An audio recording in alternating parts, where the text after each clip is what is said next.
Coach, your team has obviously lost a certain amount of games this year, but inside the room, you've also lost a lot of players, some trades, and going back to Blackwood and Granlund and Ceci on the same day, and obviously Zetterlund and the trade deadline. Have you almost had to be a little bit of a counselor inside the room to kind of guide this group as it goes? Yeah, a little bit of that. Obviously some guys lost some close friends that they kind of grew through this organization with a little bit.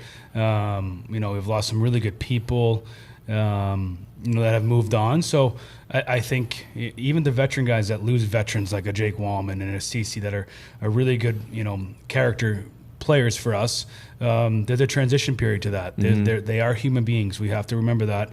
But I think for the most part, our group has done pretty well of moving on and having a mindset of it's time to go back to work here a little bit and the next man up mentality. So I got to give a lot of credit to the leadership group and the rest of the guys in that room to have a great understanding of how this league, really works and the business side of it.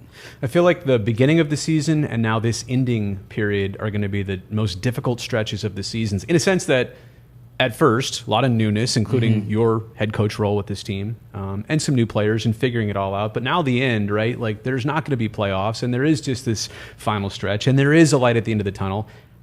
Do you have to keep the motivation going? Do you have to remind people of the time and opportunity that still exists, or do they do that on their own? No, yeah. There's definitely a reminding of individually there's a lot still to play for. As a team, we want to feel good about ourselves going into next season. And how do you do that? These last 14, 13 games will tell us that. And obviously it's a tough stretch. There's no, I'm not trying to say there isn't. This is a tough stretch. This is the reality of where we're at. And our path to get where we want to go is we got to go through some tough days, which we have, I know, the last couple of years, but we have to feel good about ourselves going into the next year. And how do you do that? Really, competing night in and night out. And, on the flip side of that, individuals have things to play for, whether you're a first-year guy, whether you're a third-year guy that's going to be a free agent. There's jobs and opportunity to be here in the future. Obviously, there's going to be changes, and we have to know who's part of the solution and who we need to fill holes and whatnot. And obviously, Mike and his staff will go through those, that process this summer. But a lot of answers could be, kind of told in these last 14 games. When I heard you and Mike Greer both say that there was a plan in place to pace out players like Macklin and Will throughout the course of the longest season they've ever played, in my mind, I thought there may be a couple stretches of games that they don't play or practices that they're not part of. They're out there all the time. And your plan has worked, right? They're having great seasons, but when was their downtime? How were you pacing them, or what was it to that plan? We have a lot of data of what these guys' workloads are. How many calories they're burning, how fast they're skating. I mean, the list goes on of the amount of data that we have each time they're on the ice. So it's not just like we snap our fingers and like, let's skate today. Right. We did have the Four Nations break that gave these guys, 10 days off there of not getting on the ice. Mac in particular, we started him on the penalty kill. His minutes started getting a little high, so we've taken him back. So more so during the games, we're watching minutes. Whereas in practice, we're also watching minutes, but we have a little bit more data that we can use, and we can see where their management is. So, that goes back to with Mike Potenza and his staff, and obviously Mike and I being in constant communication on where these guys are at. And there's games where, at the end of a long road trip, in particular the Colorado game, that's a tough game for those young, those two young kids in particular. Altitude, everything. Everything that goes into a long road trip, the altitude, the trade deadline. So. But I think these guys have really managed it really well and have a good understanding of where we want to go. That's great. So there was a plan this entire time. I'm just too dumb to see it. Like you're doing all the small. But again, I think it's a compliment to everybody because their seasons have worked out so well. It's a tough first long season for them. I think they're getting better. Obviously, we never predicted the Granlund trade when it was. Matt gets hurt, and Will was on a pretty good plan to the new year. So you got to obviously change the plan at times. But for the most part, we followed it pretty detailedly. You used music at practice for a little while. What was the thought behind that? Just to create energy. I think if you look around all the sports, most sports do it. Basketball does it. I know the football does it. and I think it's something different to get their guys some energy in practice in the dog days. And there's tough days when when you don't play for 4 days, or you lose a tough game. Let's get back on it. It's a new day. The sun has came up. Let's get some energy. I'm a big component of, obviously effort and energy are super important for where we're at as an organization, and we need to continue to bring energy.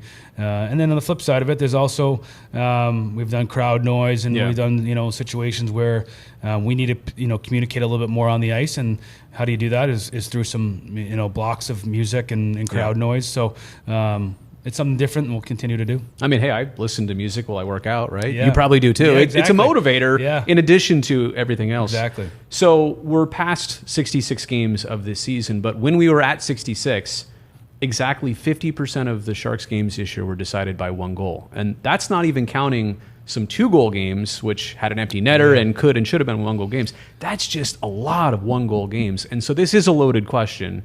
But where do we even start reading into what does that mean? What do you take away from that? I'll probably do more reflecting at the end of the season, to be honest with you. I want to get through, and we'll really peel the onion back from all of our games to our systems to how we ran training camp. What do we want to do differently? There'll be some projects that we'll do as a coaching staff, and then we'll look back on analytics of our systems and our play. And then we'll look back at, were we competitive in those instances? And, I think we all feel the same way, that we were pretty competitive in the majority of our games. We were in a lot of hockey games. I think we've, could have won a lot of hockey games that we lost. That's the frustrating part. You look back and there's probably at least 5 to 6 wins in there that we thought we could have. And then you feel probably a little bit different of where we're at, which is tough. And that's been the hardest thing for myself and our coaches and everyone involved is we do look at the standings. That's just what we do. And have we made strides as an organization and where we want to go? Absolutely. Have individuals gotten better? Absolutely. But at the end of the day, that's really what you're judged on. So that's been the tough part, but we've made strides, and hopefully those 1-goal games kind of start flipping to the other side of it into next year. That'd be a nice calling card to have next year. You're the team that wins 1-goal games, and then your record looks a lot different. I don't know if you know this. I was recently allowed in the video room during the first period of a game. Cody and Nick in there, very dedicated, doing their jobs. We talked a lot about video challenges, and obviously it's a whole support staff you have with your coaching staff. And they're talking to the assistants on the bench. But when there's a replay challenge, who initiates it? What happens right after that? And how split second does all of that have to be? Yeah, you guys are pretty good at it. Yeah, it happens quick. I think obviously we have the monitors on the bench. So, usually Brian Wiseman and myself take a quick peek. At that time, Nick and Cody are going through all the different angles and replays. Brian Wiseman's on a earpiece with Cody and Nick. And usually the communication comes, within 10 seconds of, hey, this is something we got to look at. So let's slow the bench down here a little bit to the face-off. I usually will be the one that has a pulse on where the game is at. Is it 3-1 in the third period with 4 minutes left? Does it make sense? Is it? We're not really sure. We've seen a lot of these have gone kind of both ways. It's not the right moment to challenge that. But I would say Nick and Cody have a really good pulse. They watch every challenge in the National Hockey League throughout the season. We have a database on what is a goal, what was not called a goal, and we go through that. Usually every 10 games and where we're at. And the benefit of being on the West Coast is you can watch the 4 o'clock games a lot of the time. So we're watching games. You'll see challenges. And I remember, an example this year is we saw, I think it was a Vancouver game they were out east, and there was a goalie interference call.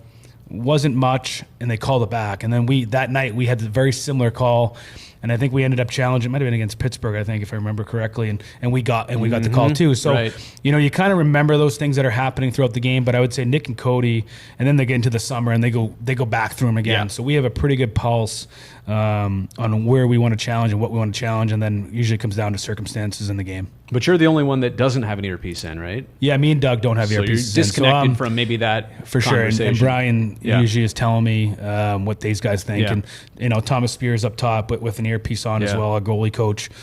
So he obviously sees them all too. So he has a different perspective of being a goalie. So within under a minute, we have 3 or 4 different opinions, and usually all align.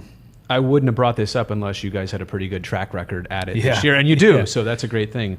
Speaking of you and the assistants, I'm keeping you right now from a very competitive table tennis match here at Sharks Ice. So I thought that table tennis was that table was for the players. The players do use it. Some in the of them mornings, do, right? And then the staff uses Coaches it in the afternoon. love it though. Yes. So it gets, let me see, probably a little bit competitive in there. It does get competitive. We keep score. We've kept score since training camp. Training camp. And it's just something that, and it's almost therapy to us in a sense of the grind that we go through. Yeah. Our mornings are extremely busy. We get through practice. Usually we have lunch and then, we'll meet a little bit and then it's time for our ping pong match. It just gets us away from the game for, 35, 40 minutes. And because it is a grind, we're going through it and you have to kind of separate yourself at times or it will kind of overwhelm you. And that's something that we've kind of all decided that will be our hobby. That's a great one. I agree with you. It's a mental release, right? Yeah. You get to get away from it a little bit. A couple more things.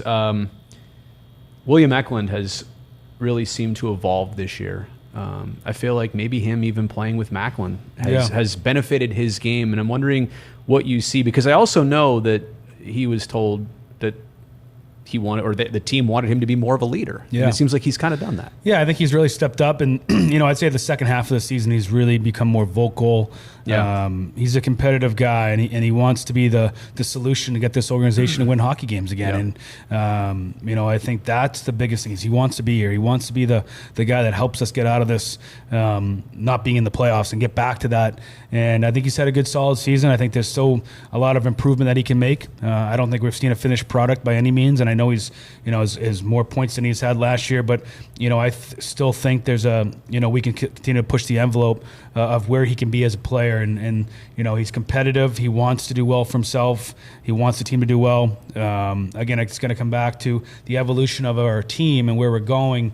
And for us to have success, we have to be a little bit harder in front of opponents' nets. We got to play on the inside of the ice more, and that's something that we've really preached with William about, and I think he's gotten better with it. And that's not just him; that's our whole group. As we got to continue to get better of being more served to get to the inside of the ice. All right, how are the Boston Red Sox going to do this year? I think they're going to be sneaky good. As long as we keep Devers in check. They were 81-81 last year. So you're a baseball guy. That's what I wanted to get to. Big baseball guy, yeah. Will you watch a lot this summer? And does watching other professional sports league, does it still give you the same excitement? Because you work in pro sports, and it's kind of maybe could feel like work. Does it feel like that? It doesn't feel like work. I would say I know what those guys that are working in the business are going through. But I'll watch a lot of Red Sox games. I'd probably be up there in about 90%. I won't miss many. Big Red Sox fan growing up. When I was up until I was about 14 years old, I didn't miss one game. I'd watch every game. I would go to games. Big baseball fan, played it. I have high hopes for the Red Sox this year. So, Fenway Park is your home park. Oh, yeah. That's safe to say, huh? Yeah. How lucky are you? It's a great ballpark. And 2 years ago, I brought my son for the first time with my dad. So that was really cool because I used to go with my dad. So just the generation, the experience that he went through. But I actually brought him to an Oakland A's Red Sox game. He ended up liking the Oakland A's better. So now, but we're in a little bit. That's a dated reference now, unfortunately, by the way. I know. Just the Athletics. On that note, I want to throw this out there. You and I can have a favorite common player, Liam Hendricks. Oh, yeah.